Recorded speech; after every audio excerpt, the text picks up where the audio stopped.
Hey, everybody. Welcome to the TEConnect podcast. I'm John Martin. And I'm Dean Reverman. All right. Now, you may be thinking to yourself, hey, didn't you guys just do one of these TEC Bytes episodes like 3 weeks ago? I wasn't thinking that, but okay, go ahead. I'm not talking about you. I'm talking about them. Oh, them. Okay. The metaphorical yes. audience out there, you know. So, or hopefully the real audience. The real audience. I think we can do a little better than metaphor audience at this point. Yes. So we may have. Yes. But that's okay. We had a cancellation today, and it's anytime we get the opportunity to come in here and babble about we're still going to riff. topics and stuff to talk about, we'll take that opportunity. So 100%. We got some good ones today. We're talking about social media. We're talking about music media. Yes. World-changing ideas. World-changing ideas. Fast food. Yes. Why people are late. And superhero movies. I mean, what a lineup. No doubt. What a lineup. If you can't find something that interests you, I just need a beer. Part of this conversation. Just pour a beer and so we can have a little chat about some of this stuff. We need to have, we keep talking about this. We need to have like some beverages with some of our episodes. Yeah, I know. Yeah. Or bourbon. There you go. See how fun they get by the end. Yeah, that's true. Oh, well. All that plus what's tech connecting with us, because just one more thing we can babble about. It's time to plug in and get connected.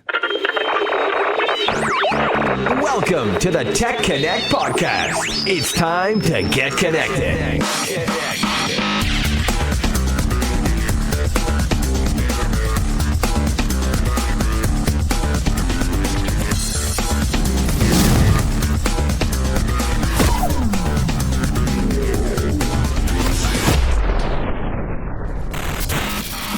All right, Dean, let's get into it here. Yes. If you haven't watched the TEC Bytes episode before, and you have no idea what it's about. There's been 10 of them already. I don't know how you've missed it, unless you're just brand new to the podcast, in which case, welcome. An odd way to get this in. This isn't normally what we do, but but that's okay. You'll enjoy it. That's all right. This is where we just talk about stuff from news, science, tech, stories that interest us. Some of it's relevant. Surveys, it's just topics articles we came across we feel like riffing about. Absolutely. And spoiler alert, I usually try to find something that is relevant to our industry. Yeah, I failed this time. I got nothing that's relevant to the industry, but still relevant to life. Right. Let's just say. You'll note that normally I will leave in the value to the VAR segment at the end of these just to find some connection. I didn't bother on this one. No. We're just taking that right off. But I'll tell you what, it's getting into summer now. You got the backyard barbecue going. You're going to need some Pool topics time, when you're talking. Traveling. When you're at the pool, right? Yeah. So we got a couple of topics here that you can talk about. Weird uncle that's visiting that you don't know what to talk about. Maybe we can bring up some of these awkward moments. Yeah. So there you go. All right. Well, I'll get us started here. Let's talk about social media. Well, just the title alone here is like right in your wheelhouse. It really is, because I've been kind of talking about this for a while. So this is an article from The Verge. It's called "Social Media is Doomed to Die." Doomed to die. Which I've kind of been saying. I expect social media as it exists to deplete itself soon. And I think this article gives some really good justification. By authority or just by natural? Just not. I mean, who am I? Come on. Yeah, I'm just a guy who's used some social media, but. But I mean, I don't know. If you think about it, like look at the progression of it over the last 20 years. Oh, it's hideous. It feels like we're heading towards some kind of some sort of an endpoint to the current iteration. I see. Okay. Well, anyway, this article. This is actually an article written by a former employee of Snapchat. We talked about how the platforms stopped being different. So they used to work at Snapchat in the early days, and Snapchat, we prided itself on being the different kind of social media platform, which they all say when they start. Right. We're different. We're doing things differently here. But they wanted to be like the anti-Facebook, the anti-Twitter. We're not all about the advertising and the commoditization. Right. We're not about trying to shove stuff. We're just here to connect with people. Exactly. Yeah. But what this person noted is after leaving, and they started seeing this change before they left. And now as they're looking back on it again too, that it's almost impossible not to still end up in the same place, because at some point, most of these social media platforms, as this person is describing, is like, hey, I guess I should name check this person. Ellie Hamburger is their name. Mm-hmm. So most social media platforms are typically free. Yes. There might be ads, obviously. Yep. There might be some potential pay opportunities to make the experience different or something like that. But more often than not, Facebook, Twitter, Instagram, Snapchat, all these they're free platforms to use. You just sign up. You're able to start immediately doing what you want to do on them, connecting with friends, sending stuff, having conversations, whatever that platform might entail.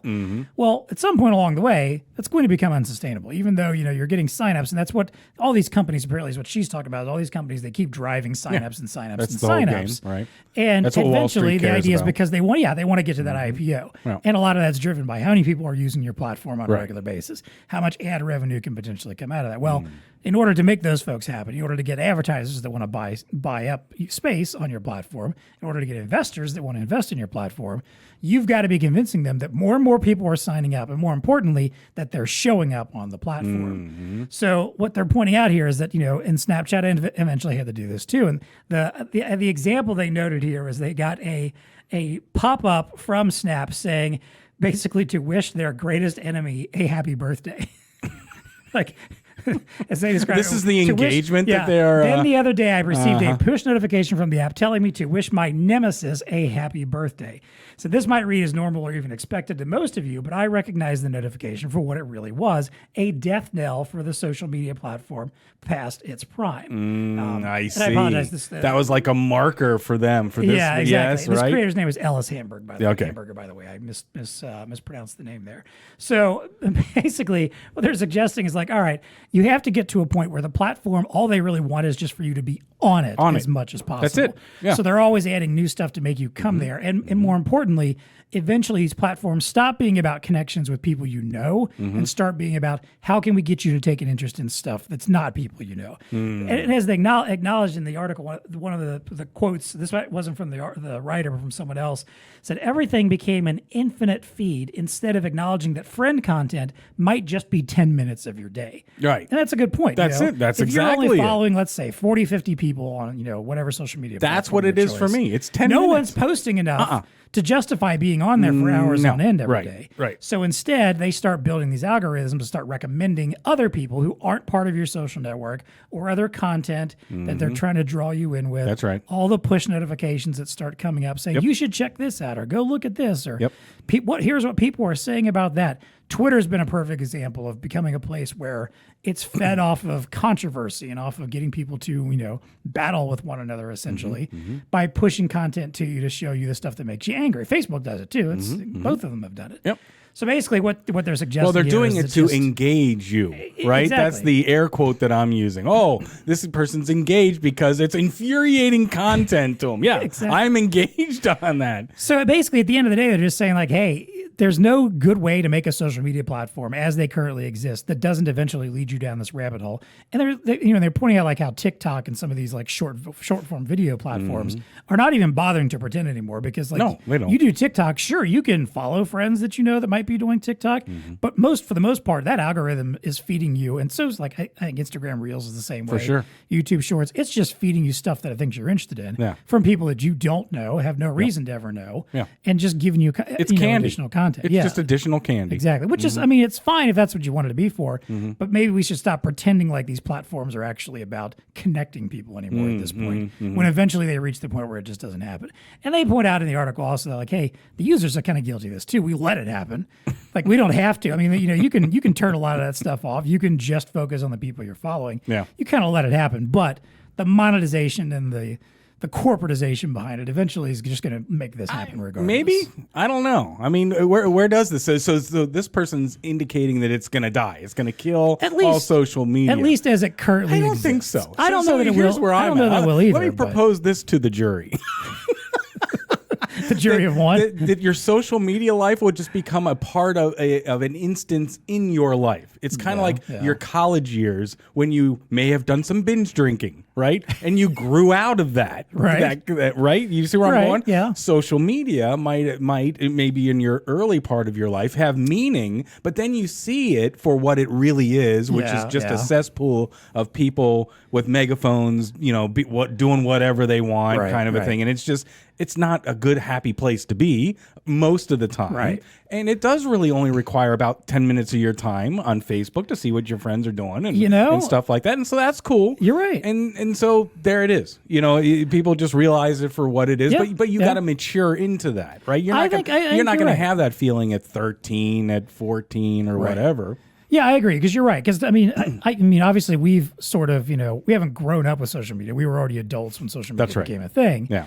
But I mean, I don't know about you, but I've experienced that arc in a way, where I was involved. I was, I was totally embedded in Facebook and Twitter and MySpace back in the day, like all this stuff where you were checking it multiple times a day. Sure, we laugh about it now, but it was the coolest thing in the world for a little while. All these things that we got embedded in. And you're right. We get to this point where like, I don't do Facebook anymore. I bowed out of that because you literally bowed out of that. But Twitter, I only spend like 5 minutes a day tops on Facebook. Exactly. And that's what I got to too. Is like, all right, I'm barely on this anymore. And when I am, I don't really enjoy it in any context. So what am I doing? Twitter, I'm getting to that point too. I'm starting to get to the point where, especially since, and regardless of your feelings on Elon or whatever, but just since that whole shift, the way Twitter is set up now is so completely different from what it was even just a couple of years ago that I find it very frustrating to mess with. Like it's so much stuff that I just didn't care or sign up to. Like it may be stuff. You mean what's in your feed? Yeah, it may. I mean, and you can still do like here's your feed of just the stuff you want, but here's all the other stuff. And I don't know. It's become too big of a mess. And I'm also starting to feel myself moving away from that one a little bit too. But maybe that's your point. Maybe that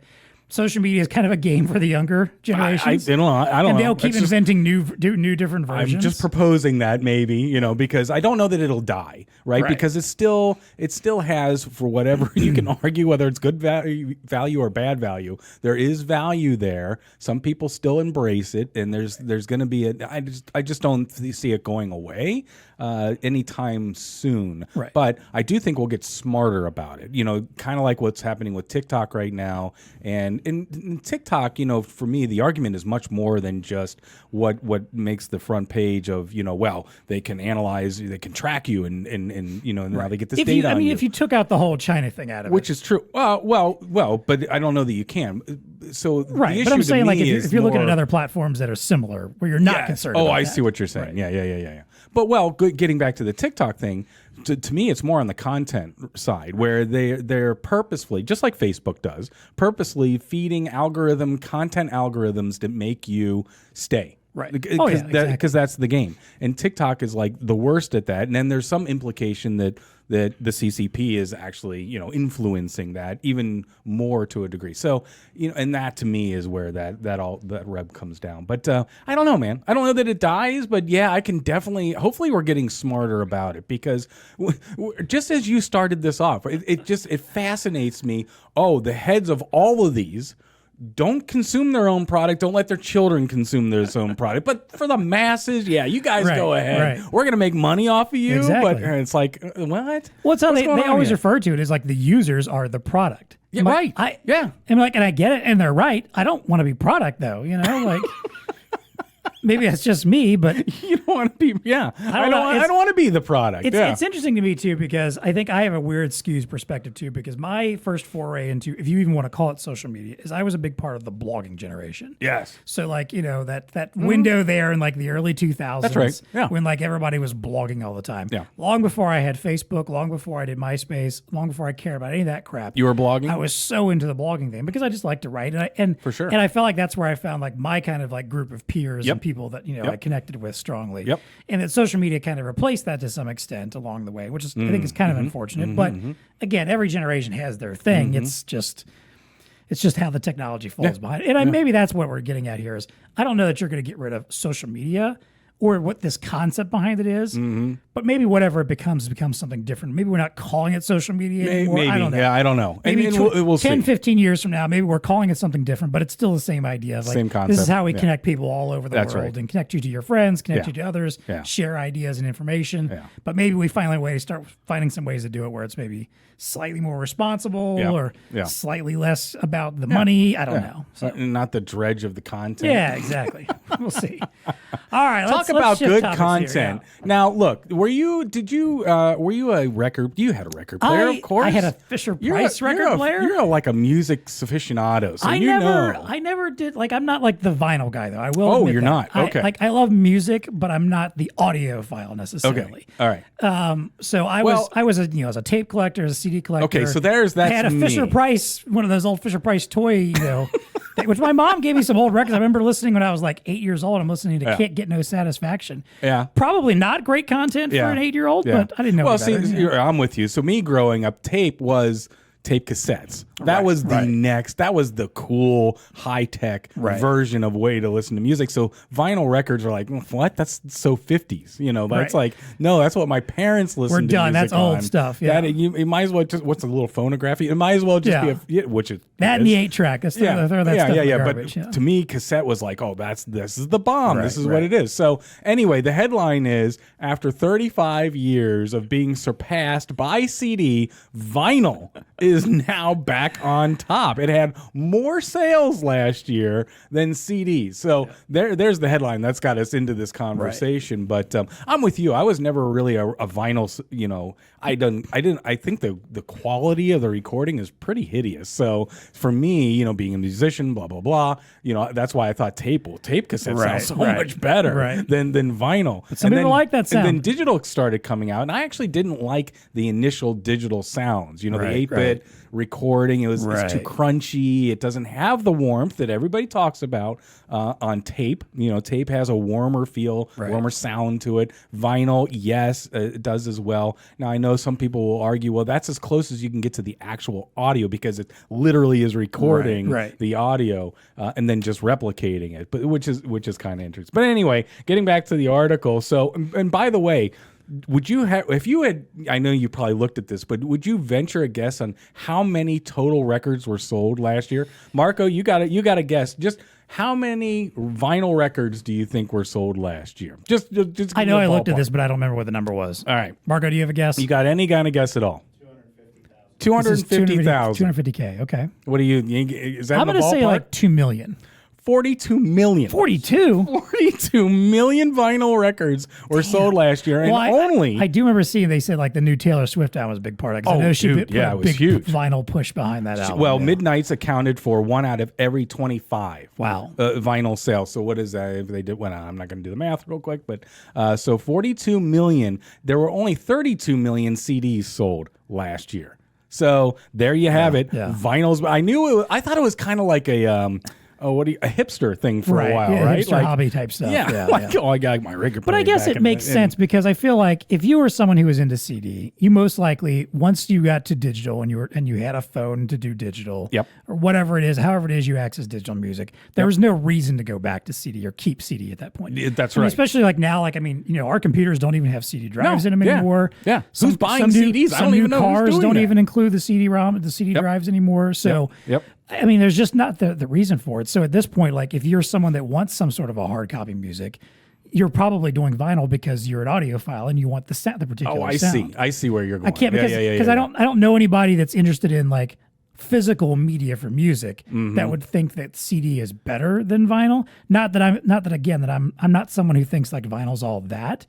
But I just feel like the people who are concerned about having the physical version and want that probably is someone who thinks that vinyl sounds better anyway. That's fair. So it just seems logical that was eventually going to. I see where you're going. I don't disagree with your logic at all. But now I got to figure out where cassettes land in this. I know. Is anybody buying? Are they still making those? I don't know. Because I know you can go to there's plenty of record shops out there that are selling vinyl like crazy now. But maybe you'll have a renaissance of tapes here at some point in time. But it is interesting because vinyl sales pre-pandemic were averaging about 19 million a year, and then it jumped up to the 42 million in just the 2 years. You know, is that one of those hobbies everybody got into? You know, bread baking and vinyl records.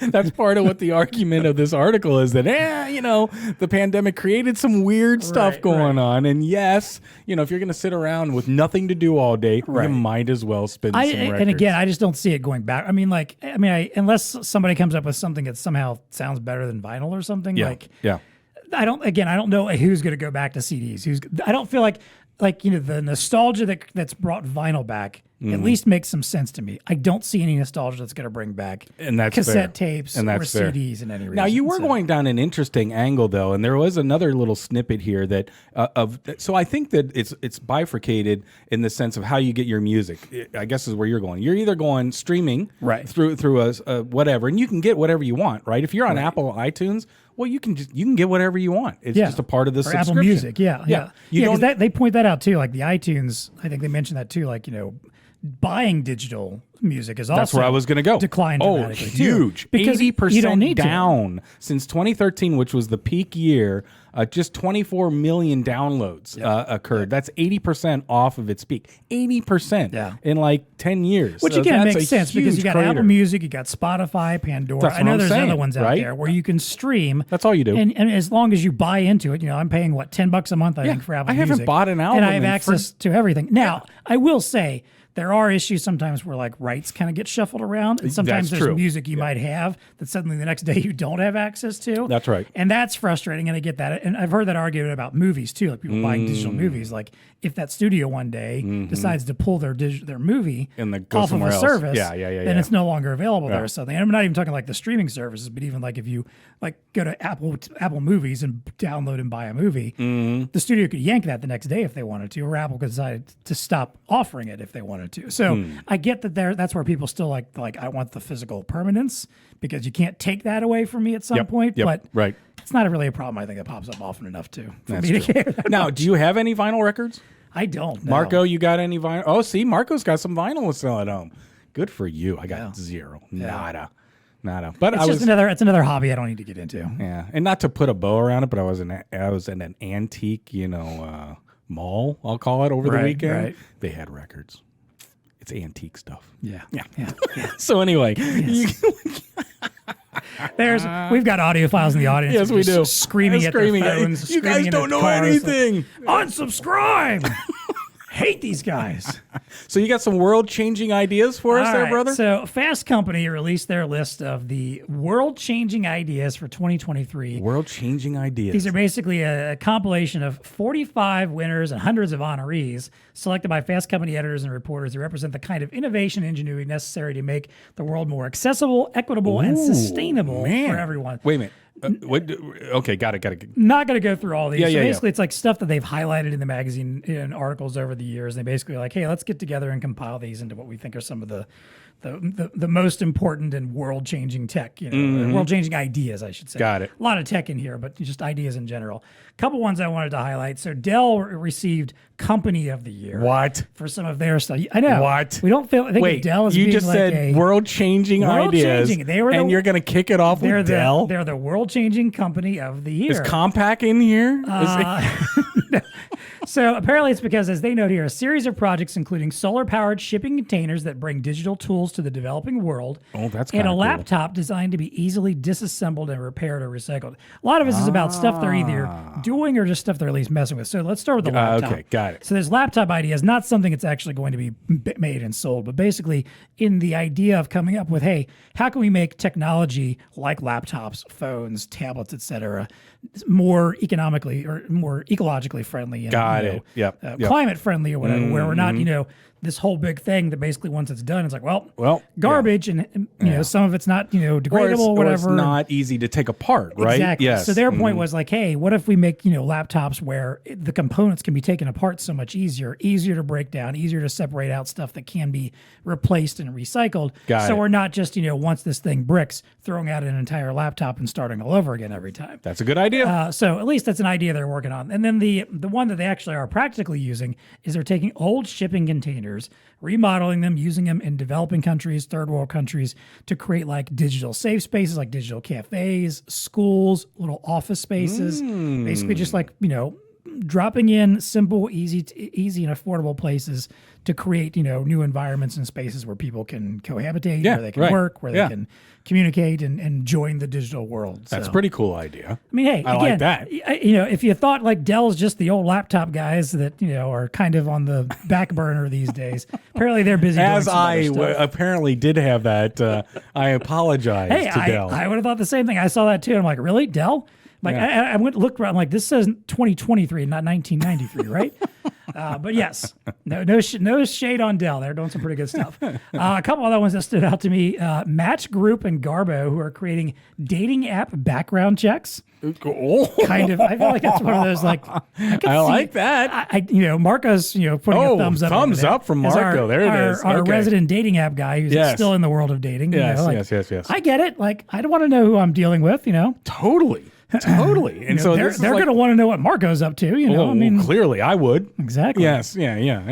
I think so wait. So these people, they do kind of like the behind the scenes, background checking of, and they're working with some of the top apps like Tinder, for instance, and some of these others, and basically like, hey, when you sign up and do a profile, you can, have a background check run on you, and when you're interested in matching with somebody, you can access a background check on them. And I know some people think like, oh, it's just like too impersonal. I'm like, but again, especially if you're not in the world of dating, which, I'm far removed at this point, but I've heard enough horror stories. Yep. That Same here. I completely understand, especially for women, I think, Yes. like you want to know what you're getting into before you start even communicating with somebody sometimes, you know. It's not the same world of dating as it used to be where you just, met somebody at school or at the mall or at your job or something and got to know them that way, So Yeah. Let's see. A couple others that stood out to me. Train Tech, who's making passive cooling cart technology for street vendors. Ooh. So like street vendors who sell like fresh produce, for instance, and need to keep that stuff cool for as long as they can throughout the day. Okay. They're making passive cooling technology for their carts to make it easier to stay cool for a while. Like simplistic, but makes sense. Very, I'm sure it's, it helps very much with those economies. They mentioned NASA's DART test, which I know we've talked about. Sure, for sure. Absolutely. Moving that asteroid out of the way. Something from a company called Oxos Medical, a portable X-ray. I saw that on the list too. Apparently uses like 80% less radiation, so it's actually like, viable to be like an actual portable X-ray. And it can still see, I guess, right? I guess. It said it uses AI technologies to help improve some of the visuals, essentially. Yeah. Fill in the gaps, if you will. Basically something that like a layman could potentially use to do X-rays, or in developing countries where you maybe can't bring in that kind of technology. That's pretty cool. And then the last one, which has been relevant lately, is the Brooklyn Public Library, which started offering digital offerings to combat book bannings around the country, basically saying like, hey, if there's a book that you like that's been banned in your area, we'll offer to you for free digitally from our library. Books unbanned, I see. Exactly. So that was the ones that again, as always, we always put all the links to these articles in our show notes. Highly recommend checking them out. This one, there's lots of great ideas to go through. There's plenty more. Like I said, there's 45 that were on the list of the winners, and there's hundreds more under the honorees. World-changing ideas, right? So this is not just like tech and innovations. Like they're trying to do to change the world, make it a better place. Yeah. That's kind of crazy. Like the NASA DART one, it's like trying to save the world. It's not just world-changing; it's world-saving potentially. So. Oh man! So vacations are coming up, right? And they are. You kind of get in your car and you drive, and when you're driving along, you need some fast food. Isn't that the American way? You just stop off somewhere. I try to avoid the fast food these days. I try. Like, you can't avoid it. You can try to avoid it. We try to avoid it all the time, but nevertheless, we have the age-old question of who is the best, whatever, fast food. And so I got some gruff with some of these. But let's talk about them. Thrillist came out with their annual fast food awards. Now, I was only going to focus in on the fast food, not the casual foods. Okay, that's fine. They have casual food here as well. But anyway, this is a pretty exhaustive, I guess, survey. To be honest with you, I'm not exactly sure how they came up with this. I think it was a survey. And here we like to know the methodology, right? I apologize. I don't know the methodology of how it was either a lot of taste testing or a nice big survey of people. So So they because I dove into some of the lists and some of them were like 20, 30 entries deep. Dude, who's got that much time for chicken sandwiches? Deep. All right, so let's start off in the morning. Okay. Breakfast. They rank the top. What are the best breakfast food, or which fast food restaurant has the best breakfast? Okay, I'm just going to give you the top three. McDonald's is number 3. Chick-fil-A is number 2. Now, I'm going to pause there because I didn't realize Chick-fil-A had a breakfast. It's a pretty limited menu, but they do. But my kids flipping love Chick-fil-A breakfast. I mean, they're like, Dad, you've never been. I don't want chicken for breakfast. No, you don't understand. The little chicken thingies, they're pretty good. Got a thumbs up from Marco. Okay, so he's been there. Okay, and then number 1 is Wendy's.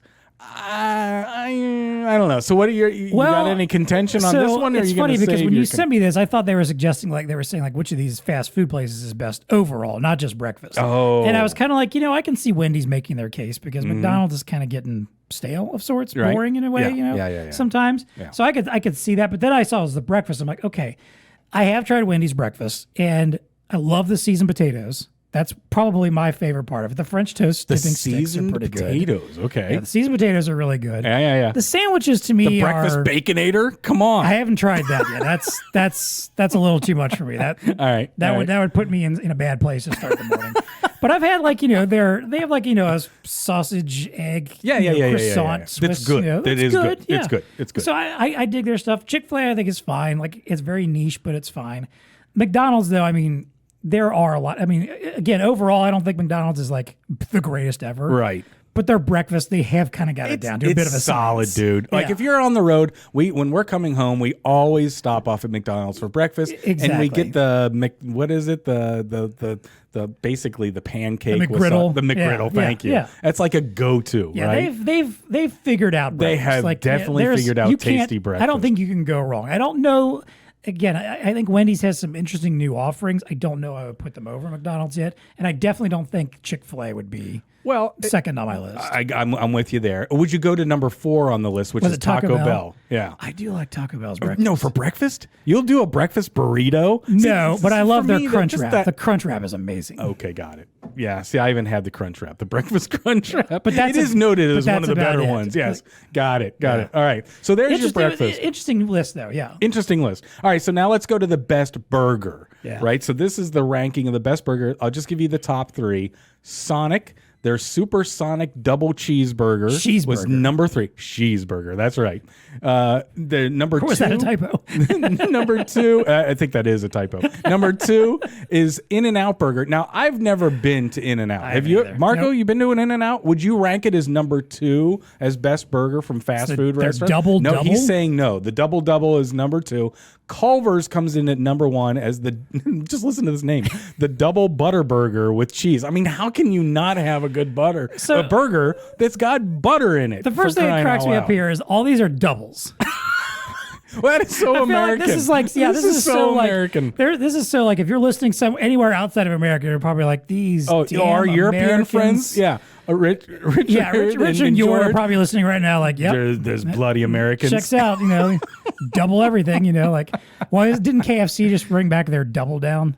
Did they? It's like the 2 pieces of chicken with sandwich stuff in between, where the bun is the chicken essentially. Of course. That's American excess. Now, have you had the Culver's double butter burger? I've never had any of these. I've had a regular butter burger from Culver's, like just a standard. Okay, same one. here. Okay, well, I'm assuming the double is just double. Yeah, and don't get me wrong, I like it. I don't know that I would say it's the best. Okay, all right, fair enough. I'm a big fan of Wendy's burgers. Sonic, honestly. but you've never had a Sonic burger? No, dude, Sonic. I'm sorry to you Sonic stands out there, but that is a place I go for shakes, slushies, and that's it. All right, I will not touch their food. That's fair. Tater tots are all right.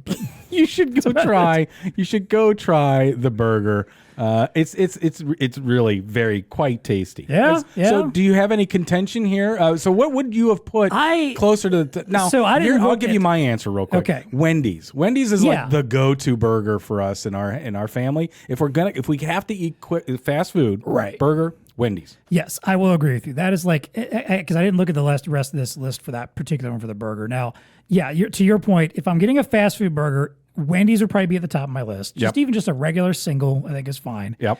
I do like a McDonald's like cheeseburger. Yeah. Even though it's just a very plain. Oh, you're just talking the simple little plain just cheeseburger. Just a simple little cheeseburger. I do enjoy those for a quick bite if you don't need something super hearty or whatever. But if you want a solid burger, I think Wendy's is your choice there. And granted, again, I haven't tried a lot of these. I'm just not a big burger guy these days. If I get a burger, I'm getting like a gourmet burger from like Red Robin or some other kind of more fast casual restaurant. Yep. You're like my daughter. She ranks burgers, by the way. Tori, my youngest, she loves a burger. She calls it a burger. Let's go have a burger, and she'll rank them. She's not like my son, who actually keeps a running list of the best Chipotles that he's ever been to. But isn't that awesome? But she does. She ranks every single burger. We're like, okay, so where does this one? As rank? a guy who's a big fan of making lists, I can appreciate that. I thought you would appreciate that. All right, let's do the last one here. Right. There's another one I got some contention best with. Fries out there. Okay, so Marco, you got a guess on what's in the top 3? He's not even going to guess. What's the best one? No, Penn Station? Not even. No. Dude, you're out of here. Okay, so number 3 is the Chick-fil-A waffle fry, which I do have in my top 3. I probably would too. The Chick-fil-A waffle fry. So Chick-fil-A, by the way, has ended up twice now in the top 10. Right. McDonald's, you got to hand it to them. They're number 2. McDonald's, as much as you like the cheeseburgers, like the standard, their fries are pretty much like the standard. They're perfection. Yeah. And the number one, I don't know. I'm on the fence. I do agree with it. And then sometimes I'm like, the Arby curly fry. Dude, that is, as a fry though, so you're both frowning. You're both frowning. That's I like a good curly fry. Don't get me wrong. Yes, it's but it's not the best. If I go to Arby's and I'm getting fries, I'm getting the curly fries. Oh, hell I'm not messing with their regular ones because they're just not nearly as good. Right. But I also, if you were saying like, hey, go get some fries, that would not be where I start. I would probably start at McDonald's. I see. I do think Wendy's fries, since they kind of changed their formula up, are much better now. Yes. Too. Okay. I really love a waffle fry. Also. Okay. All right. Arby's, I don't know. Arby's wouldn't have been in your top 5. It sounds like. I doubt it would be top 5. Not even top 10. I see. It's just, I guess, just because I just don't think of it like when I think of a fry, I think of the traditional French fry. Yeah. And I'm not. This again, You're not a a fry slight snob. Then. Not a slight to the curly fries because I think a curly fry can be fantastic, and I think they have good curly fries. A good curly fry, the one that's like the full nice fry, springy, the springy one. Come on, yeah, but let's be honest. When you go to Arby's, you get one of the nice big springy ones, and then just a crap load of overly fried pieces, bits that are like super. We're going to call them fried bits. Yes, exactly. yes. That's fair. Whereas I think when you go to McDonald's or Chick-fil-A, you get a consistent experience every fry you get from the top. Now Arby's did have 2 in the top 10. The Arby's crinkle fry was number 6. I don't know that I've ever had their crinkle fries. Nobody has their. Because everybody gets that. I didn't know that was a thing. Everybody gets the curly fries. Who even knew they had crinkle cut? I did note because I also was looking through some of these other lists like the chicken sandwich and stuff. But, okay. I noticed they had the Raising Cane's crinkle fries somewhere. Maybe it was top 10, 15 or so, I think, on the fry list.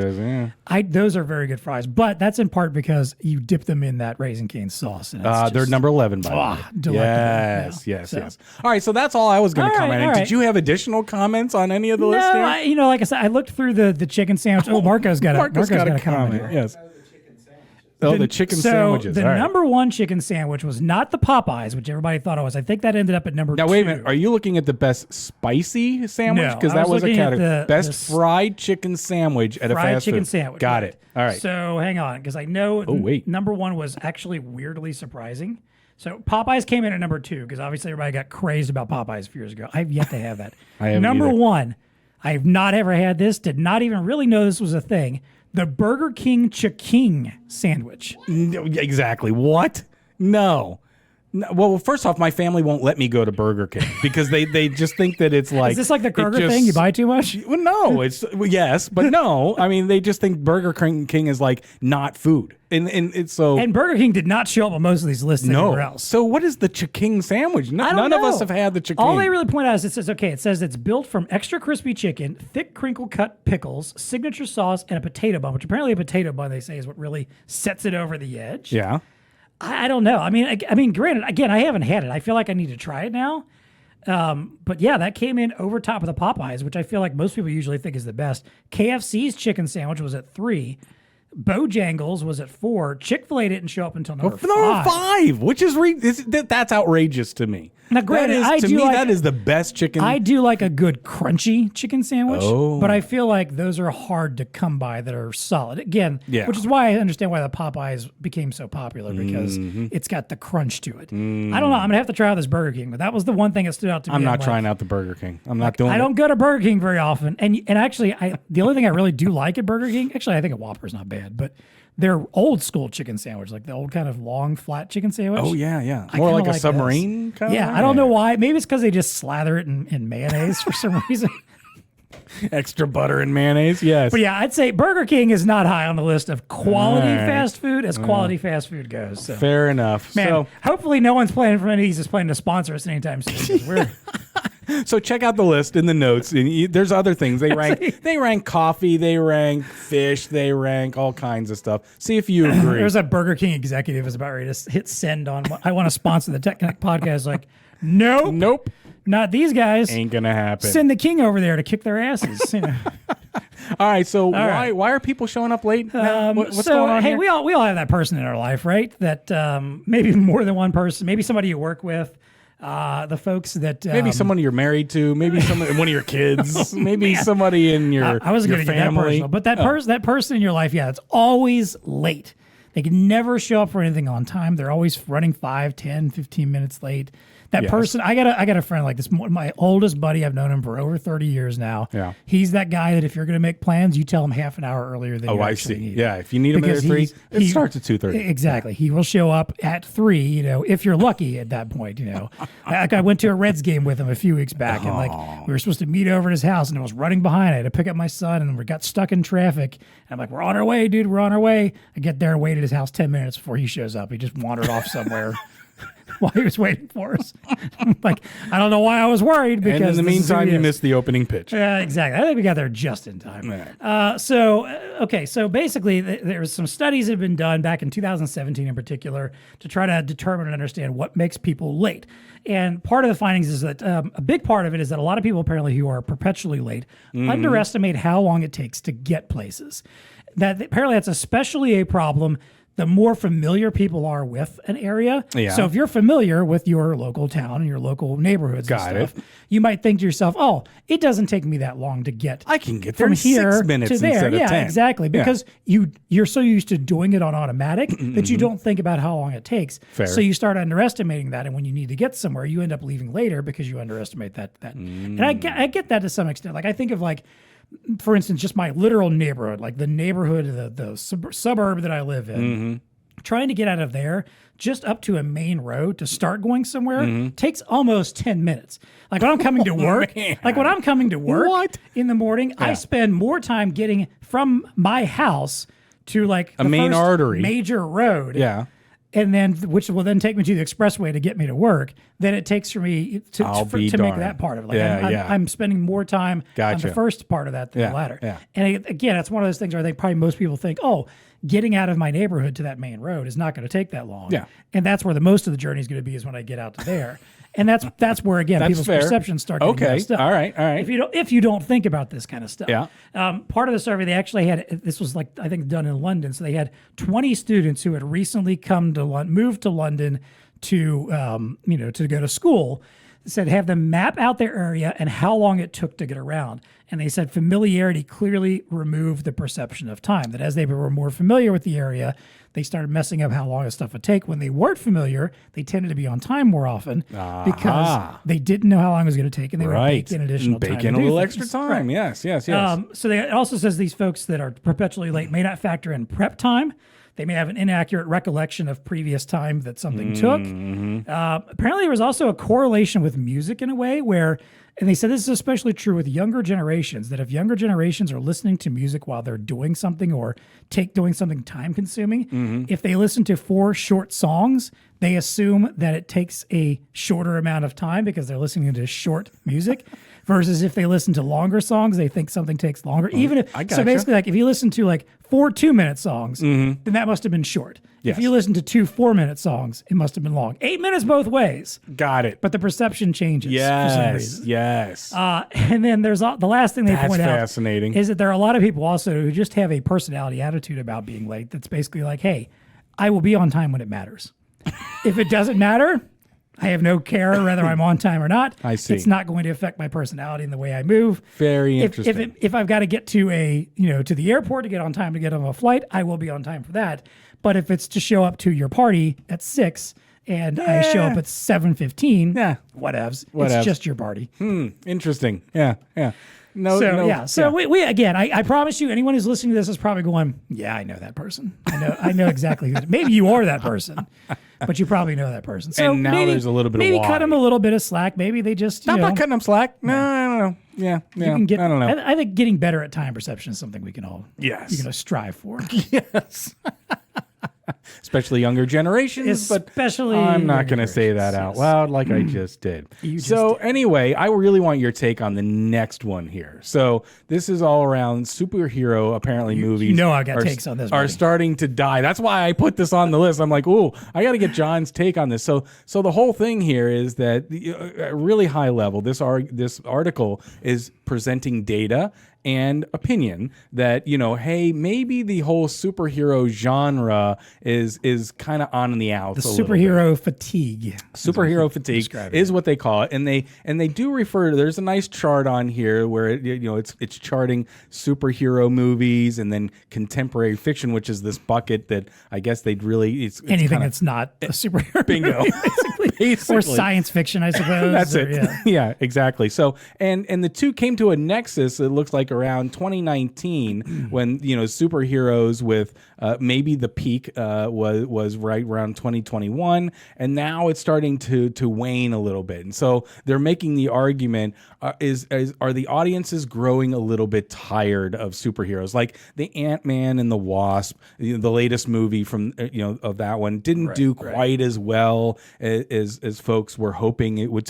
Certainly the makers thought that it would. And so again, the overall thing here, so just kind of diving into some of the statistics, superheroes movies didn't make up more than 10% of the American box office until 2008. So really kind of 2008 is when it the started. MCU essentially took off. Bingo. Yeah. Exactly. And then obviously it was very dominant for quite some time, but now they're arguing, and they've got a survey. Of course, they surveyed people last summer and found that 41% of adults say they don't like superhero movies anymore, which is up from 36%, so negligible if you ask me. Right. But then they got into ticket sales, right? And so some of the ticket sales are down a little bit. But then they countered themselves by saying, well, yeah, but if you consider Guardian of the Galaxies 3, which is apparently killing it, right? Yeah, it was huge. It sounded like this was written like a little before, right around the time that came out. Exactly. It was a huge success. A huge success, which might be kind of like, well, maybe this isn't. So I wanted to get you've read this, you've looked at some of the numbers here. Yeah. What's your opinion, my friend? So, okay,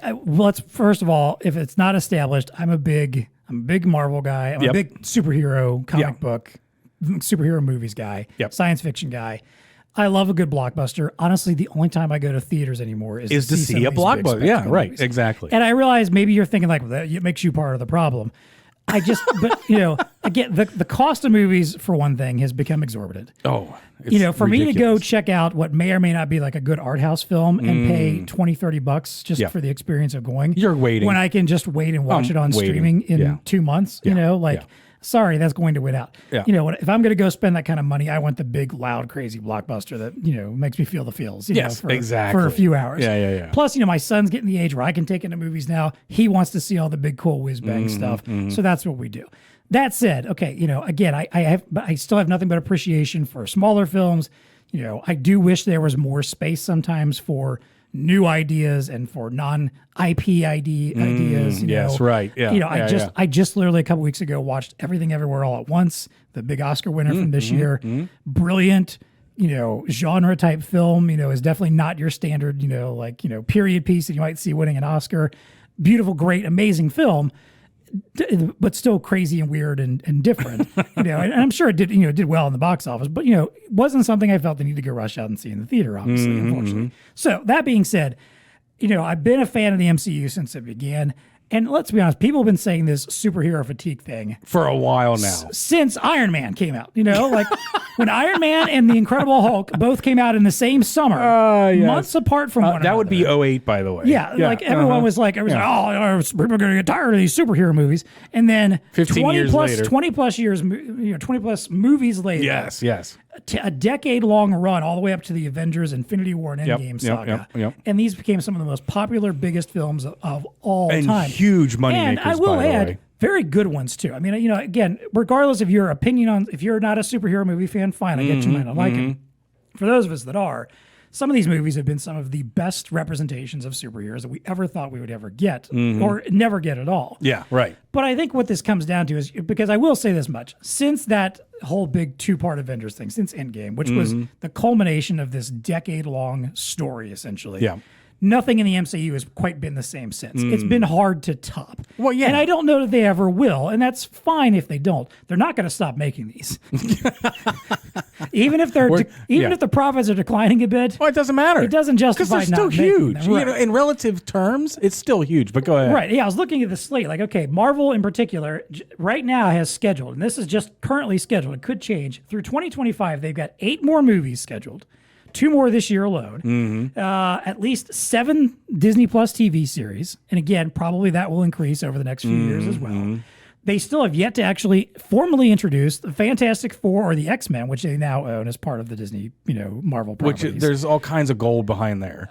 X-Men alone could get you another 20 years worth of films at this point. So again, this isn't going to stop. So if you don't like it, fine. You watch other stuff. They're not going to stop making these just because you might be getting fatigued. Yeah. But also, I'll point out, you mentioned Guardians of the Galaxy 3. Yeah. Probably has been the best of the new MCU films since Endgame. Because I think in part because it's just a really good movie. It was really well made.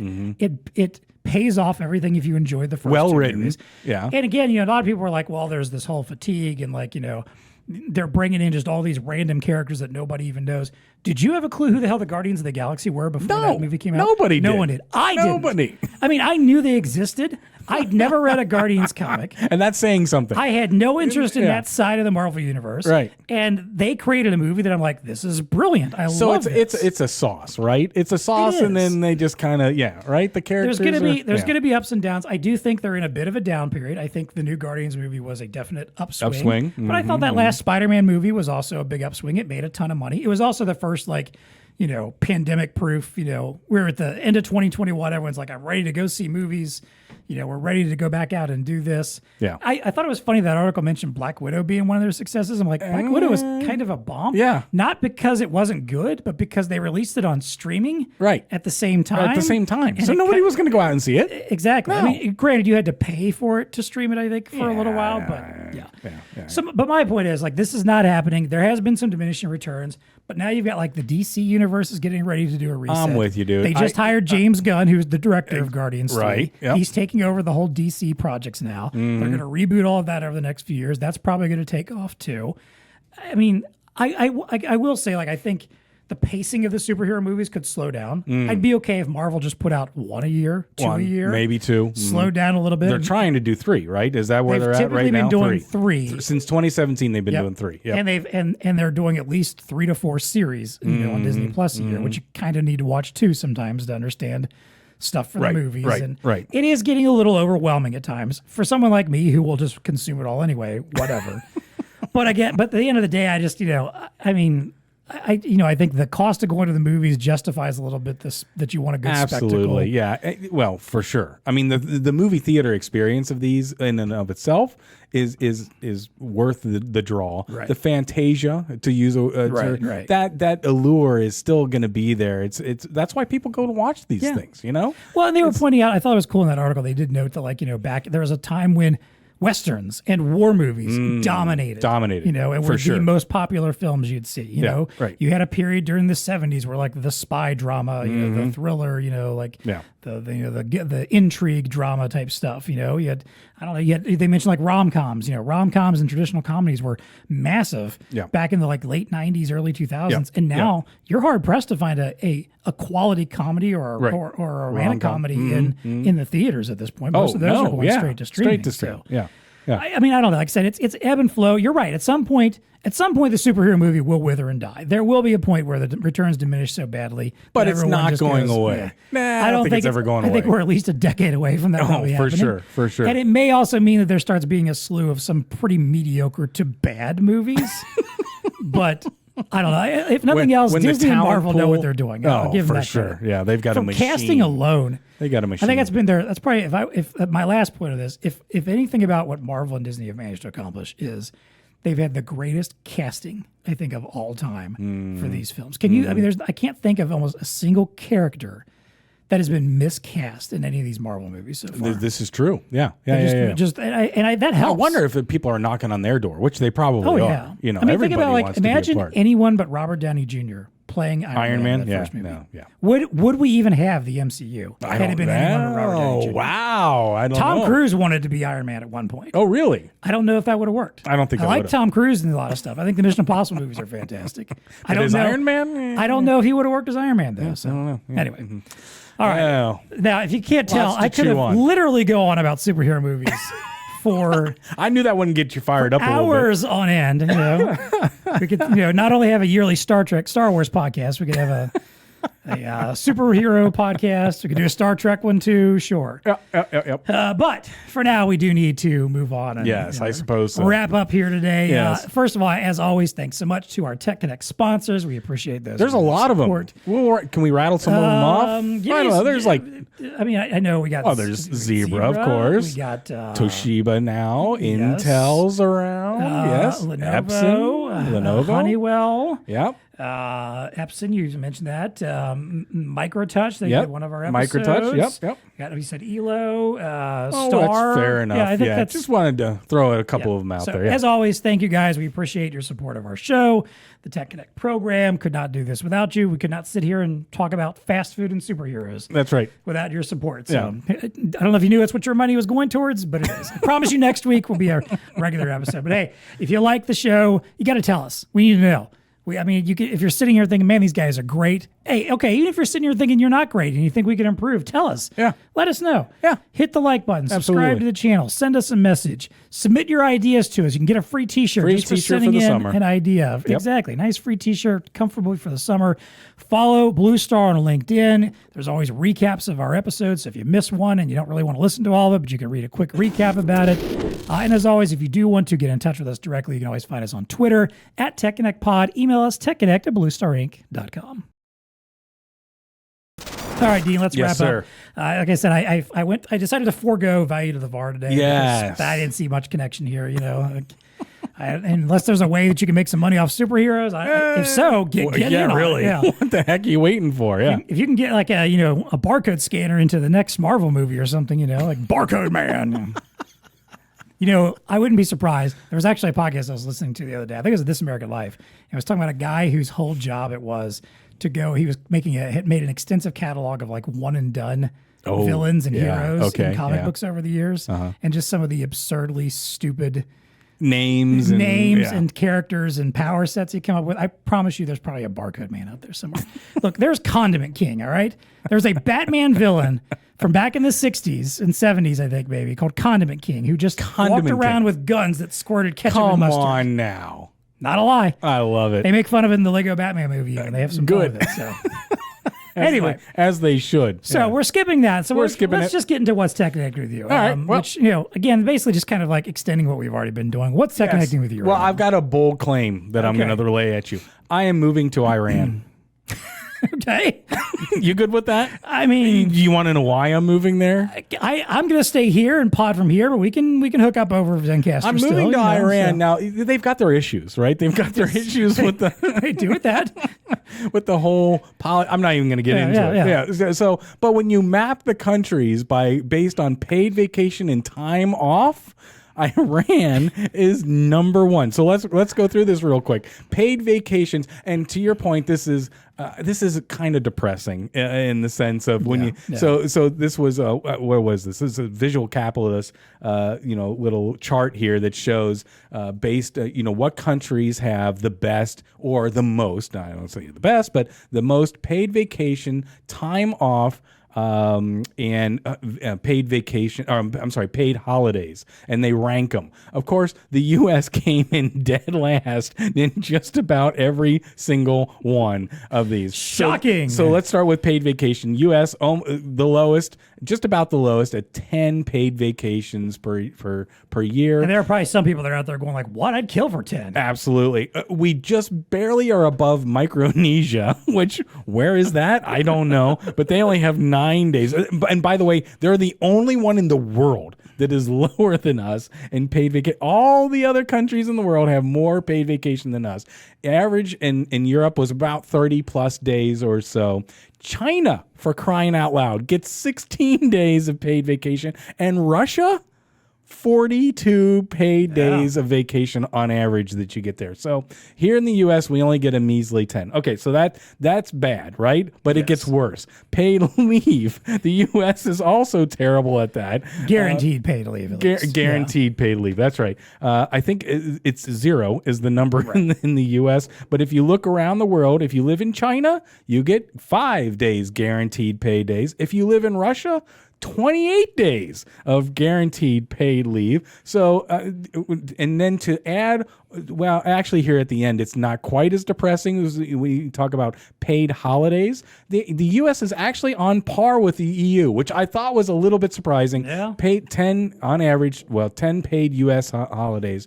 On par with the EU. Iran's number one again. About 10. But I got the full tally for Iran here in just a second. But anyway, we're on par with the EU, which I find surprising because every time I try to have a meeting with any of our European folks, they're on holiday. Yeah. They're on paid holiday. I think they made up the word holiday, right? We're on a paid holiday. So to see that we're on par with them, great. Okay, so the U.S. is terrible. What is that? So it's an average of 20 days. A total out of them. But if you rack up Iran 53 paid vacation days, 26 paid leave, 27 holidays, that's 106 days out of the year that you're able to have off, which is crazy, right? When you think about the total of 261 working days, when you take out the weekends, that's 261 days total that you can work. Almost half of them you're off in Iran. That's why I'm moving, dude. Yeah. I mean, I'm not even asking for that much. You give me, I don't know. I mean, give me even half of that. I'll take China. Take China. Yeah. China's got 16. They got 6 more paid days, 5 more paid leave days. I don't know what their. I'd have to look at what their holidays were. But yeah, I'll take what they got in China because that'd be an 11-day bump from where we're on average here. Anyway, that's my depressing news. What's TEConnecting with me today? Yeah, but when you see me, I don't think I even want to add anything. Okay, I think you're just going to move on. We've talked about this enough. I think I've iterated my feelings on this particular topic that it's a little bit depressing that we. Fair enough. We put so little into giving folks, time to enjoy their lives. Well, hey, maybe we'll turn someday, right? Yeah. Well, we can have hope for the future. When we're too old to care anymore. That's exactly right. So, what's TEConnecting with you? Is it technology? It is actually. I've actually got a tech one here. So, this is an article from TechRadar.pro. Huge amounts of workplace data simply aren't wanted or needed. Ooh. This is one of those things that, if you think about it, it's probably kind of well done, especially if you have any input or any time spent in a database, in a CRM or anything at your business. Basically, so there was a study that a company called NetApp did that found that 41% of data is stored for no reason. 41%? 41%. Yeah, well. Gosh, it seems like it'd be maybe higher than that. Useless data. I'm sure there's probably, again, it says for no reason. So I'm sure there's other data that probably is got a reason, but still probably doesn't need to be stored. And basically, the way they single this out. I see what you're saying. Yeah, got it. Discuss this concept. They mentioned the idea that cloud storage is kind of, while it's been a great thing in many ways, saving you from, on-prem usage and space and, servers and all that crap, whatever. Unfortunately, though, contributes to this problem because it's a kind of like out of sight, out of mind sort of thing. Totally out of sight, out of mind. Like I'm not worried about something filling up. That's a really good point. And I don't have to pay more to get more storage on site or pay more to operate it or have another whole server room and the money and expense that comes with that because I'm just sending it off somewhere. Yeah, just let it go sit there. Maybe I add a few bucks from time to time to expand my storage capacity or whatever, but who's looking at what's actually there? Who's cleaning that up? This is so true. And for those of us that are long in tooth enough to remember, hey, if I had to buy an external drive or something like that or space, or when my computer runs out, it's like, now I got to start making some decisions. Yeah, I don't really need that file anymore, blah, blah, blah, blah, blah, right? But if it's in the cloud, forget it. I don't know about you, but I'm a clean stuff up guy. Okay. I am someone that, I've got this, little terabyte hard drive. I'm nowhere close to filling this thing. No. But I still clean this thing up at least once a month or so where I'm going through and getting rid of crap. I don't need that. I don't need that. Because because eventually you just get so much crap in there that it becomes hard to get anything useful. So you're not susceptible to the cloud illusion. I try not to. Just keep feeding it. Right. I definitely try not to. Now I will say, maybe with my personal devices I could be guilty of that. I'm sure I have way too many stupid photos that I was just about to go over with the photos. That's probably my biggest. Yeah. I guess if you wanted to consider music as part of it too, because I've got a giant library of music on my phone, music and photos, podcasts and stuff. There's stuff I could clean up, but at least it's stuff that I'm using. At least I can say that. Sometimes I'll delete some songs that I just don't care about or listen to anymore. But at least it's something I'm using. But it's another thing. Tax return from 1999. that you really don't need anymore. Exactly. That's the stuff. But, and again, I've noticed this with us internally. There's, when we, this is going to sound stupid and crazy, but when we sometimes send out like an email to one of our lists or something, like sometimes I will say, if it's something related to me, I'll send it and use my email address on it so that I get all the bounce backs of the people who are no longer with companies, or is like the accounts payable person that doesn't need to be getting the email, or is someone who's deceased or something like that. And I will clean those out. I will go into HubSpot and I'll get rid of them. I'm sure I'm not doing a lot of damage when I'm just doing like 40 of those every once in a while. Yep. But it makes me feel good. It makes me think like, why are we wasting time and effort? And, and because, at the end of the day, it does cost some money to go and email people that don't exist and don't want you. So you're not part of the 41%. I don't think the 41% is not because of you and your efforts. Damn it. You're on the front lines. I'm trying to be part of the solution here. So this survey also noted that they asked IT professionals and they said only 26% clean up once a year or less. Clean out their storage. Only stuff. 26%. So only about a quarter of IT so professionals I'm in that category. I do clean up at least once a year. Yeah, it's better than not at all. But it's better than 74% of the world, apparently. Yeah. But I just got to think too, like, especially like if you decide you're switching like a CRM, or if you're going to make some upgrades, or again, if there's a cost associated with you moving to new tiers. Like I know we've had discussions about this with HubSpot sometimes. You get to a certain number of contacts. Do we want to move up? You got to pay more, and you're talking thousands of dollars sometimes to do that. And in reality, if you look at it and go, there's probably a way we could get rid of half of the contacts we already have because they're either just not good or do not care to even hear from us, then we could save ourselves a little bit of dough. So I don't know. It's a little food for thought, but it's one of those things too where I feel like if you really wanted to make it happen, you pretty much would have to have a dedicated person whose only job is just to keep that cleaning stuff up. Yeah. And I think the bigger your corporation gets, the harder that's going to be. Impossible. Yeah. Impossible, basically. Yeah, and let the memory makers be, just flourish in their fact that they just got to keep producing memory. Yeah. Exactly. Yeah. All right, that's what's TEConnecting with us. Let's see. So until next time, take a day off if you can. Take a day off, crying out loud. If you're in Iran, you probably already are on the day off right now. Hope you're having fun. Hope you enjoyed the podcast. Yeah, really. Well, we got a vacation coming up. Marco pretends like he never gets vacation time. So, and he doesn't. Yeah. It's quantified now. And for God's sakes, clean up the cloud, okay? Just clean it. Do a little light scrubbing, spring cleaning. Just do it, okay? And as always, folks, please stay connected. TEConnect podcast is brought to you by ELO and the 70 series full HD professional grade touch monitors. All right, the 70 series delivers professional-grade, feature-rich platforms well-suited for POS, interactive digital signage, self-service, document signing, and more.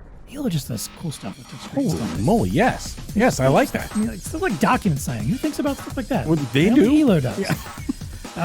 Let's talk features here. Yes. So we got a narrow border touchscreen. Okay. No one likes that big border on there. And it looks like a picture frame. Now, so old I wonder, school. like, if the people who don't like those, are you that person that doesn't like, letterboxed when you're watching a movie with the bars at the top? Yeah. My mom hates that. Yeah. I don't mind. I like the full because it gives you that film quality feel. I want to make sure I'm not missing anything on the sides there. I understand. No, but on a screen. But that's not what we're talking about. No, you don't want touch screen. You don't want that. No. It's Energy Star 8.0 certified, scratch-resistant surface, durable IK07 design, low blue light and flicker-free, touch on-screen display tilt from 20 to 70 degrees, built-in speakers, and a collapsible stand for Visa mounting. These things have all of them. Everything you could want right there. Available in 22 or 24-inch sizes, black and white housings. The 70 series delivers the quality and reliability you expect from ELO, backed with a standard 3-year warranty extendable to 5 years with optional advanced unit replacement. Check out the link in the show notes to learn more about these new monitors. TEConnect Podcast is also brought to you by Zebra. All right, Dean, how often do you get detailed information from 98 end users about the technology that they use and the daily pain points that they face in their business? Not as often as I needed to. Probably not. No. It's a little hard to do never. that. Yes. It's hard to get 9 people to give you any information. 98. 98? Yes. Well, if you're looking for such info from supply chain leaders in particular in warehousing and distribution, there's a new article published on BlueStar Nation and sponsored by Zebra that has you covered. You might also go back in the podcast and find us talking about this this. But before you do that, check out the article. There's just a lot of info in there that you're going to want to read for yourself before you hear us riff about it. Now, we asked 45 questions covering common challenges, like what kind of mobile devices they use daily, how much they use RFID, where barcode devices fail, what they expect from IT partners, and so all that good stuff. Lots of good stuff there. It was a deep dive. It was. So check the link in the show notes to review the article, dive into the data, and see our key takeaways. And while you're there, make sure you're subscribed to BlueStar Nation so you don't miss more industry analyses like these. Why would you want to? Really? I mean, we're giving you a leg up. We're giving you free data to go out and use to find opportunities and talk to your customers. Don't be an idiot. I mean, if you don't want that, then what are you doing in business? Exactly. Big thank you to Zebra for sponsoring the survey and the podcast.